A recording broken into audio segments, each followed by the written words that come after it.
किसी लियो को मारता है तब वो इसे हथौड़े से उसे क्यों मारा था पता है? जब तुम रिपीट करके उसी फाइट हैरोल्ड दास रोलेक्स का बाप है। अब डिसूजा ने जोशी को जो लियो का बैक स्टोरी बताया था वो पूरी तरह से सच नहीं है, क्यों सीखने के बाद तुम्हारा दिमाग लिटरली फट जाएगा। एंड इन छोटे छोटे हिडन डिटेल्स को एक मूवी से दूसरे मूवी तक कैरी सिर्फ एक ही डायरेक्टर कर सकता है, अपना हमारा खुद का लोकेश सर। मेरे कहने से तो तुम वीडियो का एंड का डिटेल देखोगे नहीं, तो पहला डिटेल ही तुम्हें वीडियो का एंड के डिटेल देखने पे मजबूर कर देगा। देन डिटेल नंबर 1, तुम्हें पता होगा कि कैथी टेक प्लेस करता है 2019 के टाइमलाइन पे, एंड 2019 पे अपना नेपोलियन का एज कितना था? 55। उसने खुद कहा था। ललन, तुम कितने साल के हो? मैं अगले महीने पूरे 55 का हो जाऊंगा सर। ठीक है। देन उसके बाद आता है लियो, जहाँ पर हम नेपोलियन को फिर से देखते हैं, बट लियो टेक प्लेस करता है 2022 के टाइमलाइन पे। देन इसके अकॉर्डिंग लियो के अंदर नेपोलियन का एज हो जाता है 58 इयर्स ओल्ड। एंड अगर तुमने लियो देखा है तो तुम्हें पता होगा कि लियो के अंदर नेपोलियन खुद कहता है कि अगले महीने उसका रिटायरमेंट है, क्योंकि अगले महीने नेपोलियन का उम्र बढ़ के 58 इयर्स होने वाला है। एंड एक पुलिस कांस्टेबल का रिटायरमेंट एज कितना होता है पता है? 58 इयर्स। एक इतने छोटे डिटेल को इतनी बारीकी से दिखाने के लिए मेरी तरफ से लोकेश सर को खड़े होके सैल्यूट। देन डिटेल नंबर 2, तुमने मास्टर मूवी तो देखा ही होगा, तो तुम्हें मास्टर मूवी का ये बीजीएम जरूर याद होगा।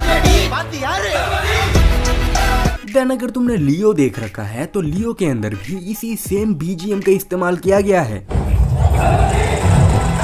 तो ना इन दोनों मूवीज में कोई कनेक्शन नहीं है, बट ये बीजीएम अभी थलापति विजय का ऑफिशियल बीजीएम बन चुका है। एंड इसके अलावा मास्टर मूवी का डायरेक्टर भी लोकेश सर है, तो ये तुम एक छोटा सा ट्रिब्यूट समझ सकते हो। देन डिटेल नंबर 3, मूवी शुरू होते ही हमें कुछ किलर्स को दिखाया जाता है, जिनमें से एक होता है साइको किलर, बट हमें ये नहीं पता होता कि किलर्स एक्चुअली में आया कहाँ से था। तो तुम यहाँ पर किलर्स के वैन के नंबर प्लेट पे नोटिस कर सकते हो, यहाँ पर लिखा हुआ है AP यानी Andhra Pradesh. Then detail number 4, यहाँ पर जब जोशी लियो को मारता है तब वो इसे हथौड़े से उसे क्यों मारा था पता है? जब तुम रिपीट करके उसी फाइटिंग सीन को फिर से देखते हो तो तुम नोटिस कर सकते हो कि उन गुंडे लोग ने इसी हथौड़े से लियो को मारने की कोशिश किया था। तो इस डिटेल के लिए एक लाइक तो बनता है। देन डिटेल नंबर 5, लियो के कैफे के अंदर तुम एक लड़की को नोटिस कर सकते हो जो कि लियो पे नजर रख रहा था। तो ये वही लड़की है जो कि विक्रम के अंदर प्रोस्टिट्यूट का काम करता था। एंड तुम इस लड़की को लियो के अंदर विक्रम के कैमियो पे भी नोटिस कर सकते हो। तो शायद अभी ये कहना गलत नहीं होगा कि इस लड़की ने प्रोस्टिट्यूट का काम छोड़ के अभी विक्रम का गैंग ज्वाइन कर लिया है। देन डिटेल नंबर 6, जो कि तुम्हारा दिमाग खराब कर सकता है, हैरोल्ड दास रोलेक्स का बाप है। अब देखो, मैं इस बात को लेके 100% कंफर्म नहीं, बट तुम ये देखो कि लियो के अंदर हैरोल्ड दास को कैसे इंट्रोड्यूस किया गया था। एग्जैक्टली सेम उसी स्टाइल पे जैसे रोलेक्स को किया गया था। पहली बात उसका स्माइल,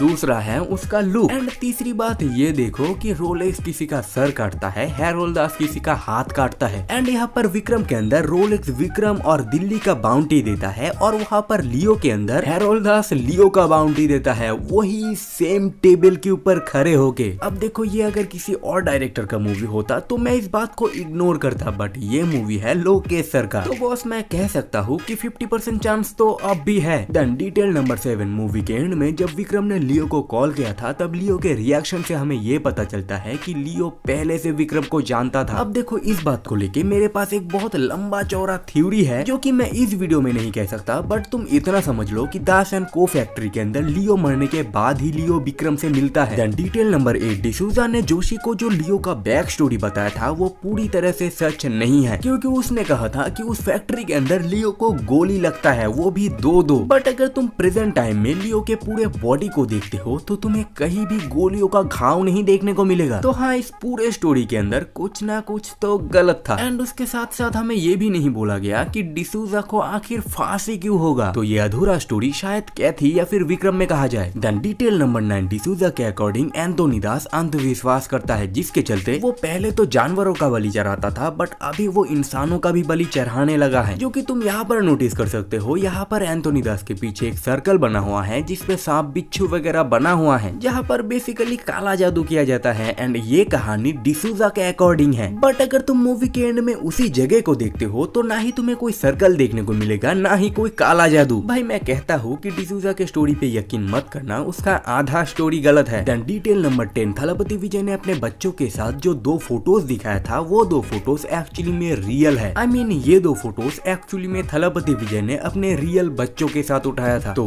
बस माल मसला खत्म। मिलते तो वीडियो में, तब तक के लिए टाटा।